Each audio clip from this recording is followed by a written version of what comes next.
Greetings, intrepid system failure listeners. Nate here with your weekly essay read, this one entitled The Tragedy of the Night Sky, and subtitled On the Forgotten Astronomy of the Babylonian Zodiac. But first, a little preamble.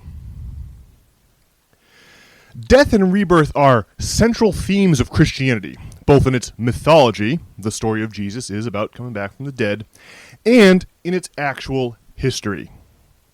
Christianity resurrected dead and dying older traditions and carried them forward into the Middle Ages and beyond.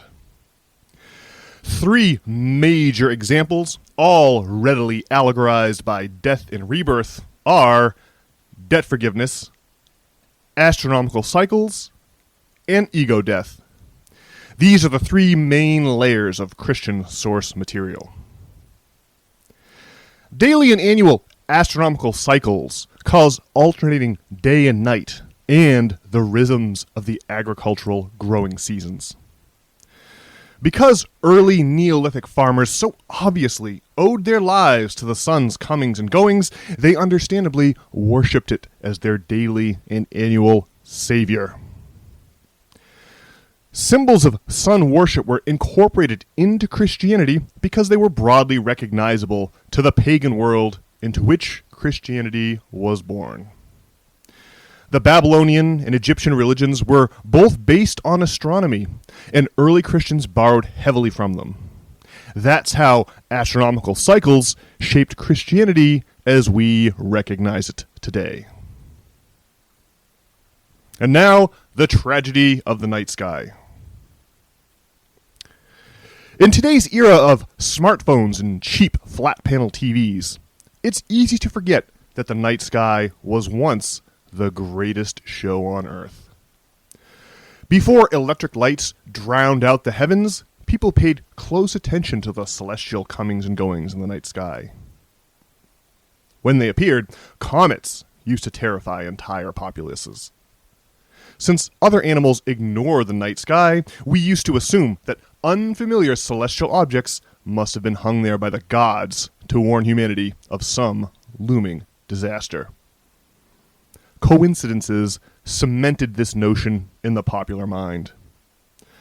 A prime example is the comet that appeared in the skies over Rome in 44 BC, the year of Julius Caesar's assassination. It wasn't until 1758 that Sir Edmund Halley rescued humanity from dread by predicting the return of the comet that still bears his name. Halley had already been dead for 20 years by the time his comet reappeared, proving that it was governed by the ordinary laws of physics and was not some kind of warning from the gods. Since then, the advent of electric lights and highly compelling screens have utterly divorced us from Allen Ginsberg's starry dynamo and the machinery of night. Some 83% of the U.S. population lives in urban or suburban environments where light pollution cuts us off from the night sky. The stars used to provide us with a nightly dose of awe and humility, bringing us into regular contact with the profound mystery at the core of the human experience.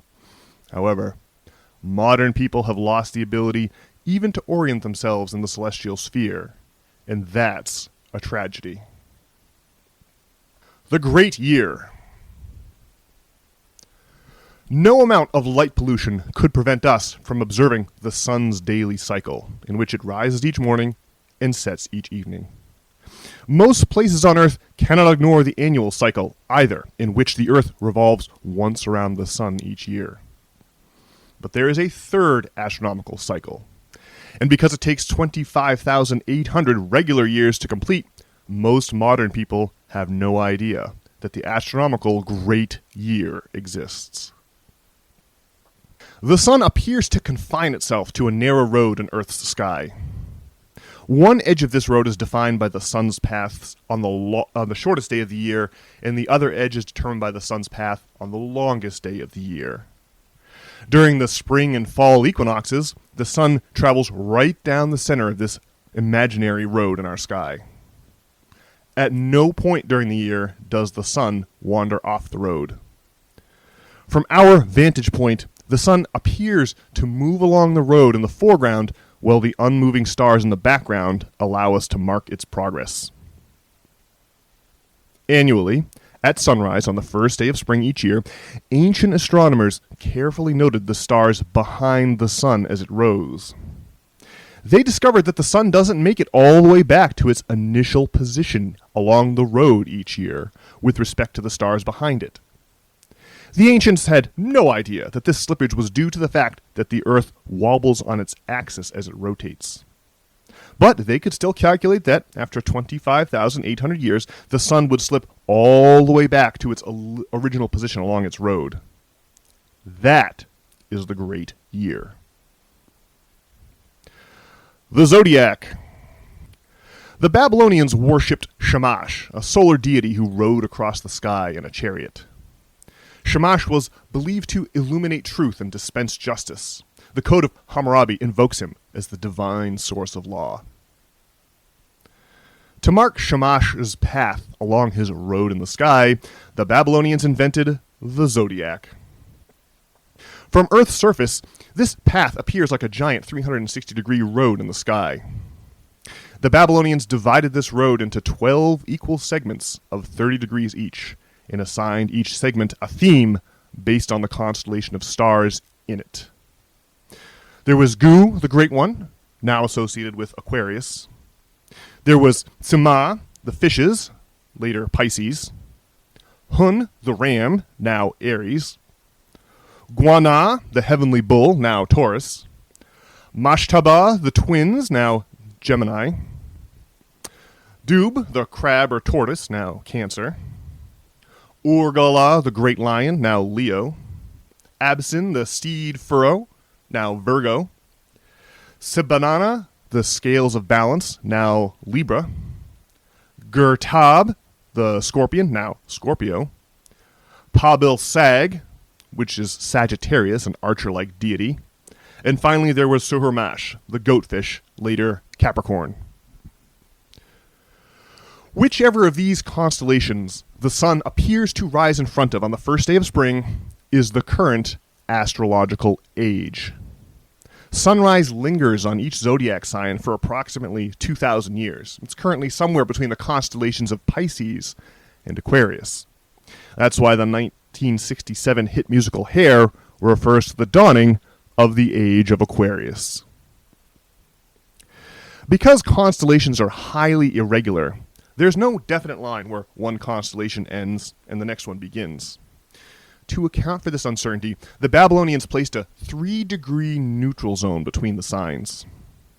Because we currently sit in such a neutral zone, there is a debate about whether we've passed into the age of Aquarius yet. All this makes the numbers 30 and 33, along with the number 12, highly significant in Babylonian numerology. The Babylonian zodiac is, of course, the basis for the magical art of astrology. After they invented the sundial, the same Babylonian convention of dividing a 360-degree circle into 12 equal 30-degree segments also became the 12 hours of the day on all modern clock faces. The Fahrenheit temperature measurement system, too, is based on Babylonian numerology. It was invented in 1724 by a Polish-German physicist and inventor named Daniel Gabriel Fahrenheit. Fahrenheit established his system so that water graduates from solid to liquid at 33 degrees and matriculates from liquid to gas 180 degrees higher, just past the boiling point of 212 degrees. Ancient Babylonian conventions still confront us every day. Christianity. The most significant place where the Babylonian zodiac remains hidden in plain sight is the story of Jesus. Jesus had 12 disciples and 12 apostles, which correspond to the 12 signs of the Babylonian zodiac, the 12 months of the year, and the 12 hours of the day. In Babylonian tradition, sun gods were associated with the number 12, and so was Jesus. Jesus declared his ministry at age 30 and was executed by the Roman state at age 33. Those numbers match the 3-degree neutral zone between astrological signs, making Jesus' life story a personification of the changing of an astrological age. Early Christians used the fish symbol of Pisces as a secret code to identify themselves to each other. Because of that history, the ichthyes, or Jesus fish, has become a popular automotive accessory in modern times. It comes from the ancient association of Jesus with the Babylonian age of Pisces. The Babylonian tradition of debt forgiveness arrived in the Mediterranean theater via the Jewish tradition after the Babylonian king Nebuchadnezzar sacked Jerusalem. Similarly, the Babylonian zodiac arrived in the West at sword point. As cultural inheritors of the Babylonian culture, the Persians drove it deep into the Greek homeland when they invaded in the 4th century BC. The Babylonian zodiac was adopted into Western culture so long ago that it has become ubiquitous.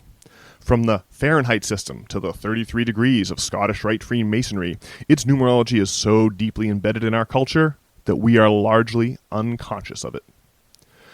Nowhere is this more obvious than in the Christian story, which, during the Roman Empire, was closely associated with the age of Pisces.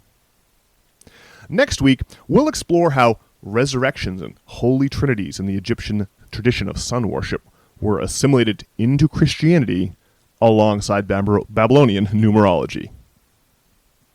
And folks, if you want to make sure that you do not miss next week's essay on the Egyptian tradition of sun worship, you can head on over to systemfailure.org and there put in your email so that you can be assured of never missing these essays. Furthermore, if you'd like to get in contact with either me or with Brian, you can accomplish that at systemfailure.org. We hope to see you all online, folks. I will be back on Monday with another regularly scheduled System Failure podcast with Brian. We will see you all then. Hope you're having a great week.